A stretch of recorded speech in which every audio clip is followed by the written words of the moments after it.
Hola a todos, mi nombre es Paloma García de la Peña Lefer y soy reumatóloga. En primer lugar, quería agradecer al comité organizador de AINISE que haya contado conmigo en este segundo congreso.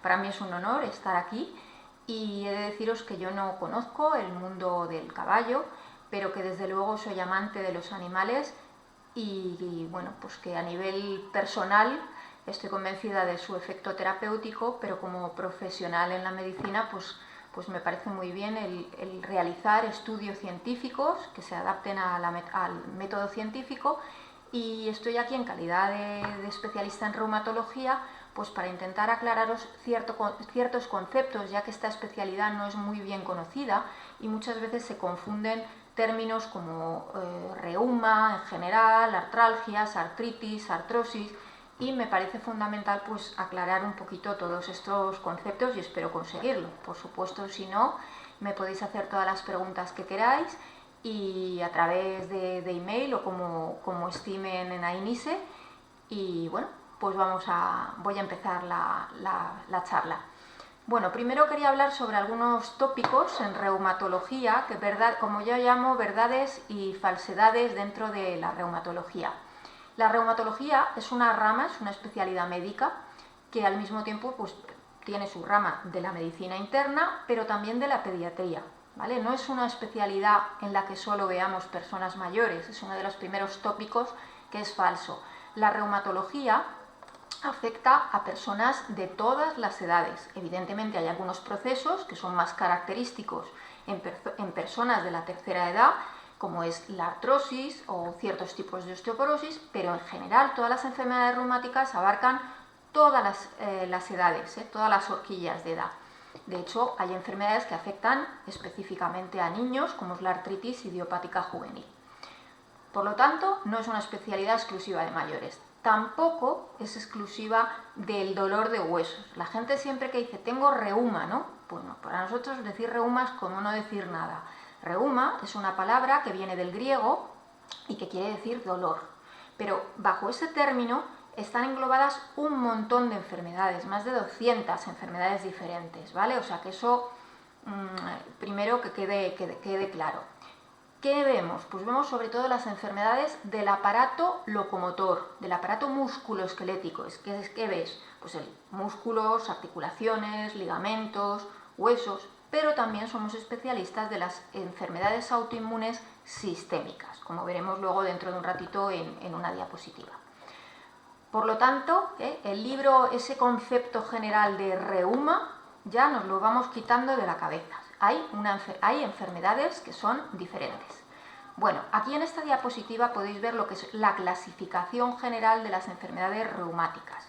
El primer grupo es el formado por las enfermedades de partes blandas, esas que afectan a los tendones, a las bursas, que son como bolsitas que tenemos que nos ayudan para evitar fricciones o para amortiguar también entre dos músculos, entre dos tendones, tendinitis, la fibromialgia, que también habréis oído hablar de ella, que es una enfermedad también que afecta al tejido miofascial, y luego pues, una serie de síndromes de atrapamiento de ciertos nervios.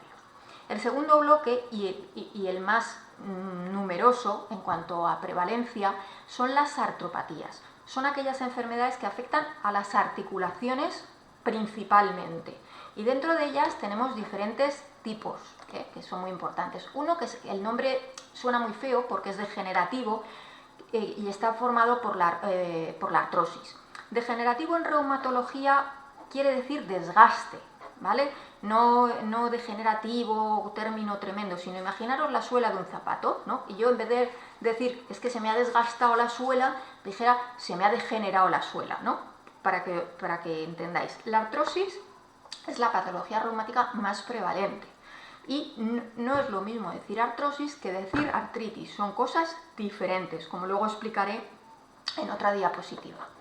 Luego viene el bloque de las artropatías inflamatorias, que también es bastante numeroso, que está formado principalmente por la artritis reumatoide, que es la más prevalente de las enfermedades articulares, por todo el grupo de las espondiloartropatías, en las cuales están incluidas la espondilitis anquilosante, la artritis psoriásica, la artropatía relacionada con la enfermedad inflamatoria intestinal.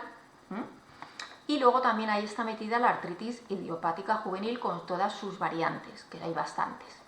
Luego vienen las microcristalinas, que son enfermedades que están producidas por la producción de pequeños cristalitos. La más conocida es la gota. La gota es una enfermedad articular inflamatoria que se produce por esos cristalitos de ácido úrico que se van a depositar en las articulaciones.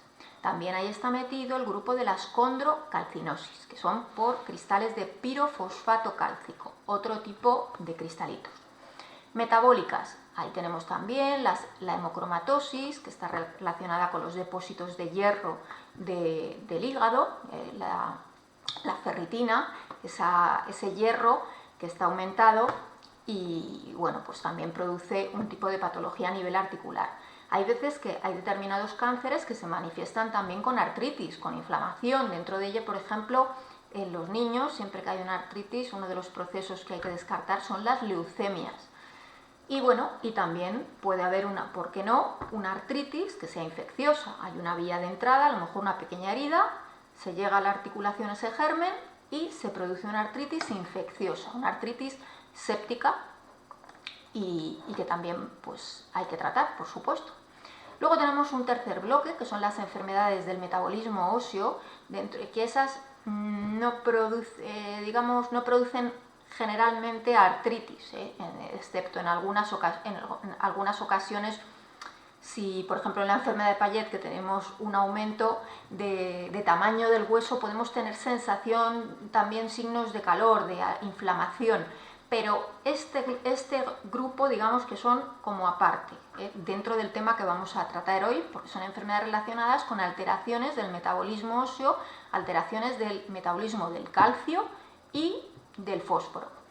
Luego viene un grupo formado por las conectivopatías, que es un grupo de enfermedades sistémicas autoinmunes, ¿vale? No sé si habéis visto la serie House alguna vez, que salían enfermedades como lupus. Bueno, pues ahí está. El lupus eritematoso sistémico es una de las conectivopatías más prevalentes, junto con la enfermedad de Sjögren, pero también hay otras, como las miopatías inflamatorias, la esclerodermia, la enfermedad mixta del tejido conectivo. El quinto grupo viene representado por las vasculitis. Las vasculitis son inflamaciones que se producen tanto, puede ser de gran vaso o de pequeño vaso, y que son enfermedades multisistémicas que pueden afectar a diferentes órganos o aparatos. Y entre esos síntomas también puede haber dolor articular e inflamación articular, ¿vale? Por eso es lo que tienen un poco en común todas ellas, que pueden tener dolor articular o periarticular. Periarticular quiere decir en las estructuras que rodean a la articulación. Y por último tendríamos un bloque de enfermedades misceláneas, ¿no? Que, bueno, pues ahí tenemos, por ejemplo, la sarcoidosis, las enfermedades autoinflamatorias, una serie de enfermedades menos prevalentes, pero que también hay que conocer. Bueno, como veis, son muchas enfermedades las que vemos. ¿Pero qué es una articulación? Bueno, pues una articulación es la relación estructural entre dos elementos rígidos del esqueleto, entre dos huesos, y cuya función nos va a permitir que haya movilidad de diferentes segmentos corporales que van a soportar la carga y nos van a dar estabilidad. Tenéis que saber que hay diferentes tipos de articulaciones, que todas las articulaciones del cuerpo no son iguales, ¿vale? Y que las podemos clasificar en función del tipo de tejido que une a esos huesos, o bien por su capacidad de movimiento. La mayoría de las articulaciones del hombre son sinoviales, es decir, que tienen una membrana sinovial y una cápsula articular, y la mayoría son diartrósicas. Eso quiere decir que la mayoría tienen movilidad, ¿vale? No me parece que sea el foro para ampliar un poquito más este concepto, ¿no? Sobre todo por la falta de tiempo. Luego, por otro lado, aquí os pongo el ejemplo de una articulación sinovial, ¿vale? Aquí veis una rodilla de un humano, aquí vemos en amarillo vemos el fémur, la tibia, la cápsula articular la podéis ver en verde, por dentro está recubierta de membrana sinovial y dentro tenemos una cantidad mínima, pero cantidad de líquido sinovial, que es como el lubricante de las articulaciones, ¿no? Como digo yo, el 3 en 1 de nuestras articulaciones. Luego, ¿qué más tenemos? Pues tenemos las alfombras que recubren los huesos, ¿no? Que son los cartílagos. De hecho, en la artrosis lo que se estropea inicialmente es el cartílago, es que se desgasta, que se degenera, como os he dicho antes. En cambio, en la enfermedad inflamatoria más prevalente, que es la artritis reumatoide, el daño original es de la membrana sinovial, que veis aquí en rosa más fuerte, ¿vale? Ya de entrada veis que son procesos que en el origen son diferentes. También tenemos estructuras que son periarticulares, es decir, alrededor de la articulación, que pueden ser origen tanto de dolor como de inflamación, pero que no son artritis. Podemos tener inflamación de los tendones, tendinitis. Podemos tener inflamación de una bolsa sinovial, bursitis. Podemos tener lugar de inflamación justo en la parte que el tendón se inserta en el hueso, que son las entesis, y hablaremos de entesitis. También podemos tener a veces afectación de un músculo, que nos puede dar una miositis. ¿Que se inflama la piel? Celulitis. Bueno, como veis, esto se va complicando cada vez un poquito más. El aparato locomotor, a la hora los especialistas del mismo, cuando hablamos de él, siempre lo dividimos en dos partes. Uno es el esqueleto axial, que es el representado por la columna vertebral, que tiene sus 3 segmentos. El primer segmento, formado por 7 vértebras cervicales. El segundo segmento, que es la columna torácica o dorsal, que está formada por 12 vértebras. Y luego la columna lumbar, formada por 5 vértebras. El final es lo que llamamos el sacro, y la parte distal del sacro es lo que conocemos como coxis, ¿vale? Que cuando uno se cae ahí, vosotros los que montáis a caballo, creo que probablemente hayáis tenido a veces molestias en esa parte. Bueno, segundo, tenemos también el esqueleto periférico. ¿A qué vamos a llamar el esqueleto periférico? Bueno, pues a las articulaciones de los miembros superiores y a las articulaciones de los miembros inferiores. Dentro de los miembros superiores vamos a tener los hombros, los codos, los carpos o muñecas, y luego todas las pequeñas articulaciones de las manos, ¿vale? Que son unas cuantas. Dentro de ellas vamos a tener las metacarpofalángicas, las interfalángicas proximales y las interfalángicas distales. En miembros inferiores, pues igual, cadera, rodilla, tobillos y todas las articulaciones de los pies. Todo lo que es el metatarso con T, lo que es de arriba es metacarpo con C y lo que es de abajo es metatarso con T, las metatarsofalancas, y también tenemos interfalángicas proximales y distales en los pies, ¿vale? Así es como lo organizamos a la hora de valorar. ¿Qué síntomas nos va a dar principalmente el aparato locomotor?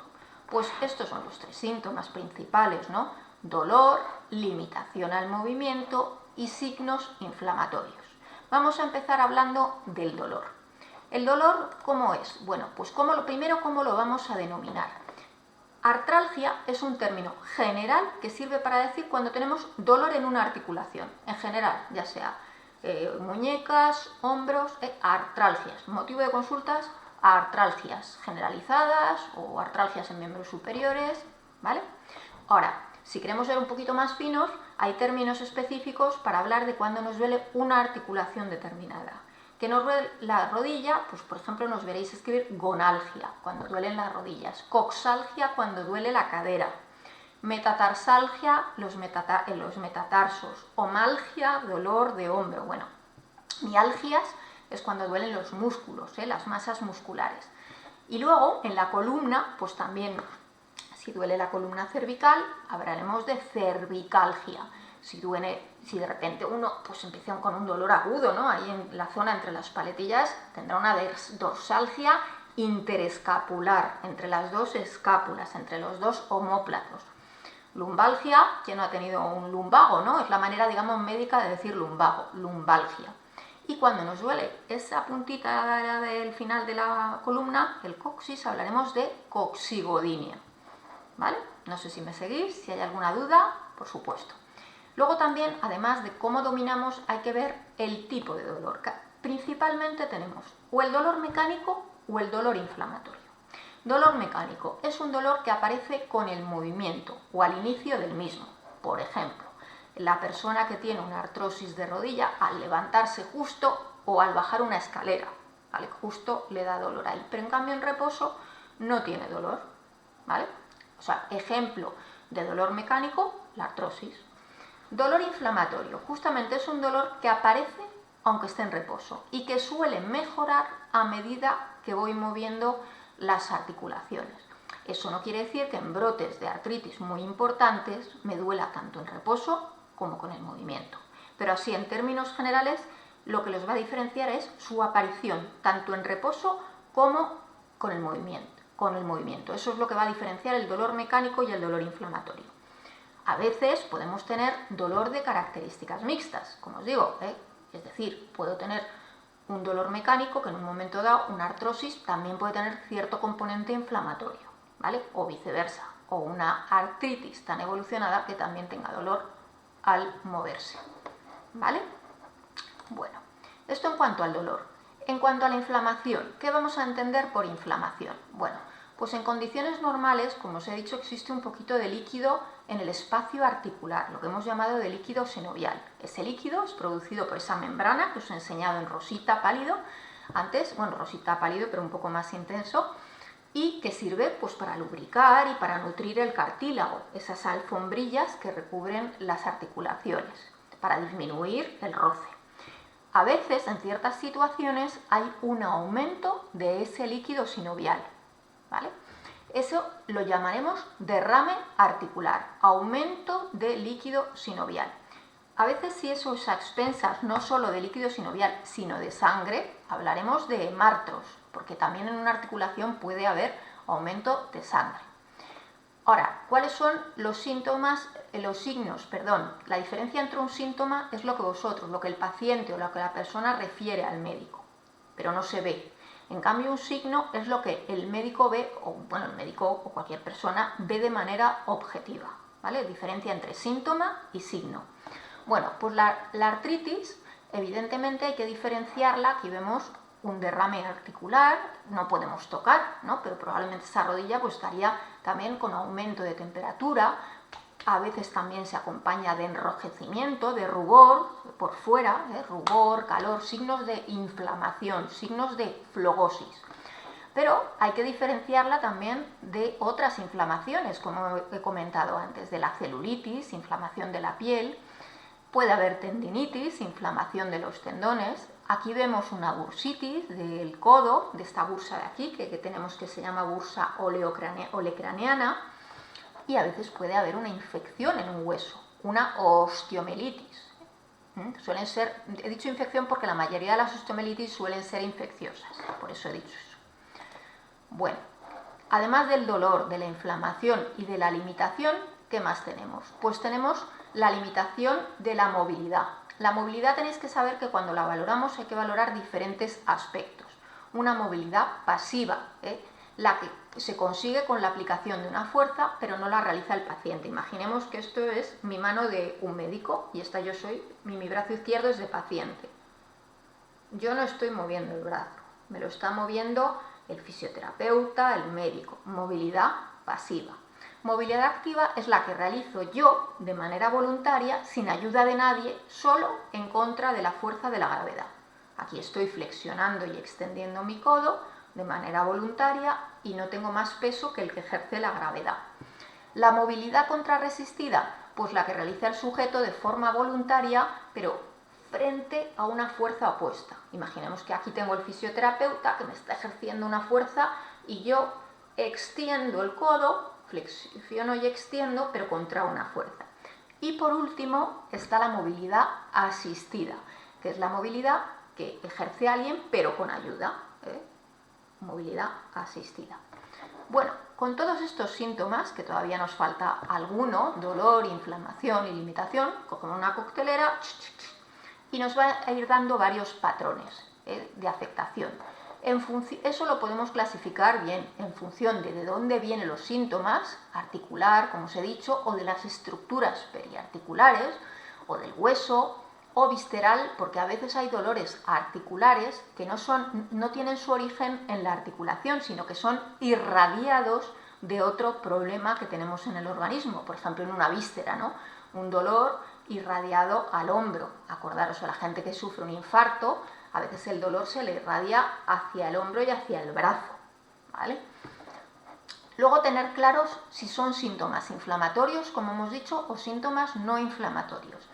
Signos inflamatorios: rubor, calor, aumento de la temperatura con el dorso de la mano y la rigidez. La rigidez es un síntoma articular muy importante a la hora de diferenciar síntomas mecánicos de síntomas inflamatorios, ¿vale? Es esa sensación que tengo como de oxidado, como os he dicho, me levanto y estoy como que no puedo mover bien la articulación, ¿eh? Tengo que moverla durante un rato, darme una ducha, ¿no?, para que mis articulaciones, el engranaje, se active. Eso es lo que vamos a llamar rigidez matutina. Matutina porque principalmente se manifiesta por las mañanas, tras el descanso nocturno, o bien tras estar un rato como yo sentado en una silla, ¿no? Y luego las características del dolor. Como os he dicho, el dolor puede ser mecánico, inflamatorio o mixto. Luego, en función de la cronología, ¿vale?, podemos también diferenciar patología aguda, crónica o intermitente. Vamos a pararnos un poquito más en las diferencias entre la patología inflamatoria, como os he puesto una, como por ejemplo la artritis reumatoide, versus patología mecánica, como es la artrosis. Bueno, pues la patología inflamatoria suele cursar con rubor, con inflamación. Por ejemplo, también, además de una artritis, una gota. Esto podría ser perfectamente un episodio de gota en la primera metatarsofalángica, y vemos cómo hay enrojecimiento, como hay inflamación, y seguro que lo toco y está caliente. Inflamación. Aquí vemos una clara artritis de rodilla. Es decir, la rigidez, cuando es mayor o igual a 30 minutos, eso es de patología inflamatoria. Cuando la rigidez es menor de 30 minutos, incluso menos de minutos, eso es de patología degenerativa o patología mecánica. Eso no quiere decir que alguien con patología inflamatoria y que está en tratamiento, en un momento dado esté bien controlado y no tenga rigidez, o tenga una rigidez mucho más reducida. El dolor en reposo es de patología inflamatoria, y el dolor que mejora con el reposo, de patología no inflamatoria. Y lo mismo que os he explicado antes del dolor con el movimiento. En la patología mecánica, al movernos, al bajar escaleras, al incorporarnos duele, por ejemplo en artrosis de rodilla o de cadera. Según la cronología, pues podemos tener artritis aguda, cuando dura menos de 6 semanas, por ejemplo en las artritis infecciosas se da ese tipo, ¿no? Es una artritis aguda, o por ejemplo en los episodios agudos de gota. Una artritis crónica, cuando dura el episodio más de 6 semanas, eso es más característico de patología inflamatoria, artritis psoriásica, artritis reumatoide. Intermitentes, como ocurre también en la artritis gotosa, que tienes un episodio, se te pasa, luego vuelves a tener otro, y aquí vemos también un dedo con un pie con un episodio de gota. Aquí vemos una artritis reumatoide, ¿vale? Y, esta se nos ha colado, perdonadme. ¿Y cuál es la extensión de los síntomas? Pues podemos tener una artritis que afecta a una única articulación, una monoartritis, o una artritis que afecta a 3 articulaciones, a menos de 4 articulaciones, oligoarticular. ¿Qué afecta más? Hablaremos de una artritis poliarticular. Y luego, según su distribución, podremos hablar de distribución simétrica y de distribución asimétrica, en función de si afecta a territorios, áreas articulares simétricas, es decir, aquellas que son bilaterales, por ejemplo, las áreas de los carpos y del metacarpo,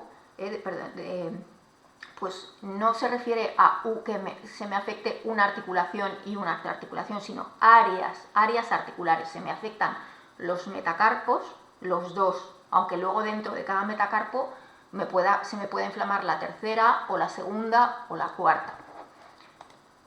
Aquí tenemos ejemplos de monoartritis, por ejemplo las artritis infecciosas, la gota, la condrocalcinosis, suelen dar a veces inflamaciones de este tipo que afectan a una sola articulación.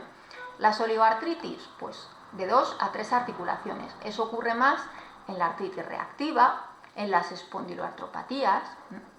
Y por último, como os he dicho, la poliartritis, que afecta a 4 o más articulaciones, como en el caso de la artritis reumatoide o de la artritis psoriásica. Y por último, lo que os decía de la afectación simétrica. ¿Cuál es la patología ejemplo de poliartritis simétrica que afecta a las mismas áreas articulares? La artritis reumatoide. Es una poliartritis simétrica y erosiva, porque produce erosiones en los huesos. Ejemplo de poliartritis asimétrica que afecta a diferentes áreas articulares, la artritis psoriásica y la gota. ¿Vale? Bueno, pues con todo esto ya digo que podemos tener un cóctel y clasificar todas las enfermedades del aparato locomotor, en función del origen, que puede ser articular o periarticular u óseo, en función del tipo de patología inflamatoria o mecánica, en función de la extensión, si afecta a una articulación, a 2 o 3 o más, poliarticular, en función de la cronología, si es aguda, crónica o recurrente o intermitente, y en función de su distribución, asimétrica o simétrica. A la hora de ir a un reumatólogo nos va a hacer un montón de preguntas, porque ya hemos visto que también hay enfermedades que son sistémicas. La artritis reumatoide también, además de afectar a las articulaciones, puede afectar a otros órganos, a los ojos, dar un síndrome seco, con sequedad de boca, sequedad ocular, en ocasiones puede afectar al pulmón. Y la anamnesis, que es el interrogatorio, ¿no? La historia clínica, pues va a depender en función de los síntomas de la edad. Evidentemente, un niño de 2 años que le duelen las articulaciones no va a decir me duele la rodilla, va a cojear o le va a cambiar el carácter, se va a volver más irascible. Es importante saber si es el primer episodio. Hay ciertas profesiones que están relacionadas con ciertas patologías, por ejemplo la artrosis, pues ciertas artrosis por uso, ¿no? Por sobreuso de una articulación pueden predisponer a tener más desgaste, como comentaba. Infecciones, ciertas enfermedades de transmisión sexual pueden dar una artritis, como por ejemplo la monoartritis gonocócica, ¿no? Puede haber cuadros que den fiebre. También depende de si tenemos otras enfermedades. Los diabéticos, por ejemplo, son más propensos a tener a lo mejor cierto tipo de patologías. Y luego hay tratamientos que usamos para otras cosas que también pueden predisponer. Por ejemplo, los diuréticos, ciertos diuréticos a partir de cierta edad para producir gota, ¿no? Es decir, esto es pues complejo y sencillo a la vez, pero lo que quiero es acercaros a esta especialidad y a esta sintomatología y aclararos. Por supuesto, si hay algo que no he dejado claro, os quiero dar las gracias a todos y nada, muchas gracias por vuestra atención y espero las preguntas. Un abrazo, hasta luego.